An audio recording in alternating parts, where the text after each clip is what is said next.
So I would like to release my predictions for the midterms of 2022.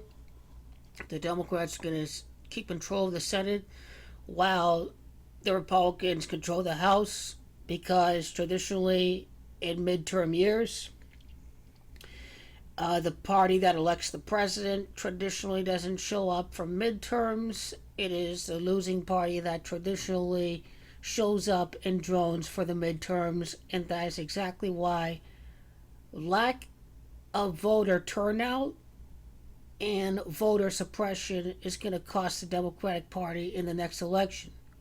Because don't forget that the GOP won many of the state races in 2020, so that means that it gets to redraw the lines in terms of the districts for each district in each state of the country. So the Republican Party gets to write up these inane maps to literally suppress the vote.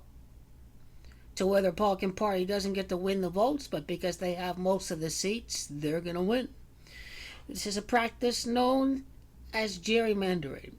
And this is my prediction for what's going to happen for the 118th United States Congress. Sociopathic is too much of 118. If the House is bringing up the bills, guess what? The Republican Party is going to be hijacking the second term of the Biden-Harris regime. That's what's going to happen. And another big reason why the House is going to flip is because the minimum wage was not voted for. I doubt we see a Green New Deal. Hopefully we get infrastructure. And we still have private insurance. And what you're seeing is the status quo in charge, but people not realizing that the alternative to preserving the status quo is far worse than preserving the status quo. Because the Republican Party preserves the status quo, but then they make things far worse for the average American compared to when the Democratic Party is in power. It's pretty much how the cycle goes. Economic crash, Republicans are out, Democrats come in, life is better, no real change, rinse, repeat, economic crash, Republicans, it all starts over. In case if you're not aware right now that is how rigged these elections are. Don't be surprised if we see the libertarian influence heading into the years of potentially Ivanka Trump. Because Trump's going to have a heart attack, the Republican Party is going to be completely lost without Trump. Ivanka's not going to run. When Republicans lose in 2024, it's like, oh, we need Trump. Says Christian right evangelical. God is coming to save white America. That is how Trump got elected in the first place.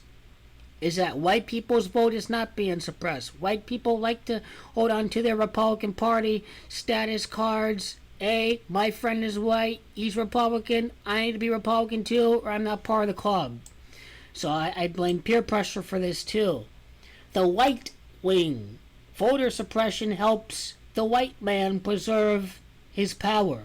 The Libertarian Party will be seeking to end all welfare as we know it. The Koch brother Bircher dream is very much alive. It's not racist white supremacy, you see, but it's ending all welfare for these pesky immigrants and brown people collecting welfare. This is the classical page of the GOP. You know it's going to happen because the 118th United States Congress, what day does it end or what day does it start? The answer is on a 27-47 day without computing the numbers. Because January the 3rd of 2023 is 27. January the 3rd of 2023 is 47. Christian, Republican, Star of David is Gematria 47. Now, keep note that the midterms is on November the 8th of 2022, which is a 6-year in numerology. This is a 25-7-day in numerology. But most of all, November the 8th of 2022 is in fact a 61-day in numerology. Right wing is too much of 61. White America, anti-intellectual, anti-expert, anti-science, anti-knowledge, anti-let's get out of the pandemic. Right wing is too much of 61. Guarantee the Republicans win the House. America is absolutely 100% fucked. It is a so-called rich America with, a bunch of people wearing their Gucci bags or whatnot. That's a third world Gucci country. That's what America is. Anti-science, Republicans, Christians. Why the Democrats hold on to the Senate? The Senate's too much of 34. Democrats too much of 34. I suppose if nothing gets done from Congress, if the Republicans hold Congress and the Democrats win the White House, that's going to be bad on the Republicans because the Republicans are not going to be working with the Democrat in office who sets the legislative agenda. So the Republicans are going to win the House, but they're not going to win the Senate because this helps the House leader and the GOP to say, oh, the Senate is not getting what we want passed in the House. Senate. Joe Biden's too much of 64. The 19th Amendment gave women the right to vote. We can see the first women president. Kamala Harris is still going to be president of the Senate. But then she is going to become president of the United States. Republicans in the House of Representatives is too much of 120. Not what you see historically in this country.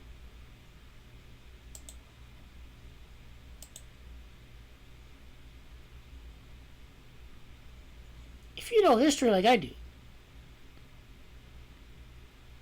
you go see what has caused America to decline ever since the right wing have infiltrated the Supreme Court and said that money is free speech. You've got the New Deal, you've got subsidized housing, you've got Medicare, Medicaid, Social Security, voting rights bills, union, labor protections, the rise of the minimum wage, for example. All of this, you can thank traditionally Democratic Congresses for helping usher in the greatest era in the history of America, was thanks to an era of domination of we the people policies under the Democratic Party. And once Ronald Reagan came into play, the Republicans controlled the Senate, then the Republicans worked their way to the House and the presidency, and then Republicans still control the House, and you add your new Democrat coalition with neoliberal, crony, corporatist, Republican sympathizing leaders like Obama and Clinton. The last real Democratic president was Jimmy Carter. This guy wanted peace in the Middle East, and big oil didn't like it. And then you had your oil cronies, Bush, and you had your young person hating actor Ronald Reagan, who let all the mental crazies run loose when he got rid of all the institutions, the mental institutions. Gotta thank Ronald Reagan for that too. Gotta thank Ronald Reagan for continuing the drug war. It's gone all downhill since you've seen a bunch of red. It is no coincidence that the very worst of the worst between the two choices, things have gotten far worse. This is if you are a student of history. So new Democrat coalitions have sympathized with Republicans since the right-wing Supreme Court said that money was speech. But that is, of course, at the core of the problem is that both parties are controlled by money. Also, keep in mind that 2022 is the year of the tiger. We're talking about the midterms. 2010 midterms are on its way.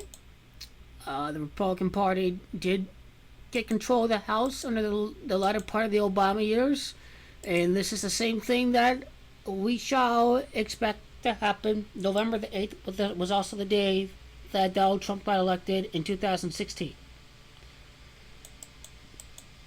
And so this precisely, I know what you're going to ask.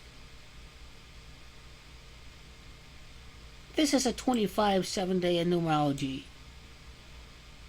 What is the significance of 7? Joe Biden's born the year of the horse, 1942. Obviously, that is a good thing to know. What is significant about a 7-day in numerology? I think that is a very possible question. Okay, there's 2 times that the Republicans had the House and the Democrats had the Senate. That's 3. Don't really see that too much, don't you? What if that's the 7th time that this is going to happen? Maybe 4, technically. 5. I mean, that may be why 7-day numerology is key. Just don't expect the Republicans to gain control of both houses. I think it'd help the GOP politically if they don't have the Senate. The Senate president, obviously, is Kamala Harris, and she should still be there if Joe Biden's not dead yet. Pelosi will lose her job. We will see a 53rd Speaker of the House. Is it going to be because of this anti-science rhetoric? I mean, don't be surprised at all. I think the key is if you do a breakdown of all the states in which candidates are up for re-election. 53rd Speaker of the House. That's something to look out for. What's the gematria of all the Republicans with 53 gematria, for example? I think that's a good question. That really is. Now, what president... She's the 49th Vice President of the United States, the 49th Vice President of the Senate. We can see 50 at some point in time, but not quite yet. Not quite yet. She will go straight from the Senate to the presidency as the President of the Senate. And then right there to the presidency, Kamala Harris as the 49th Vice President. No kidding, Kamala. Debbie Harris has gematria of 53. And I believe this may be the key to the 53rd Speaker of the House under the presidency of Kamala Debbie Harris.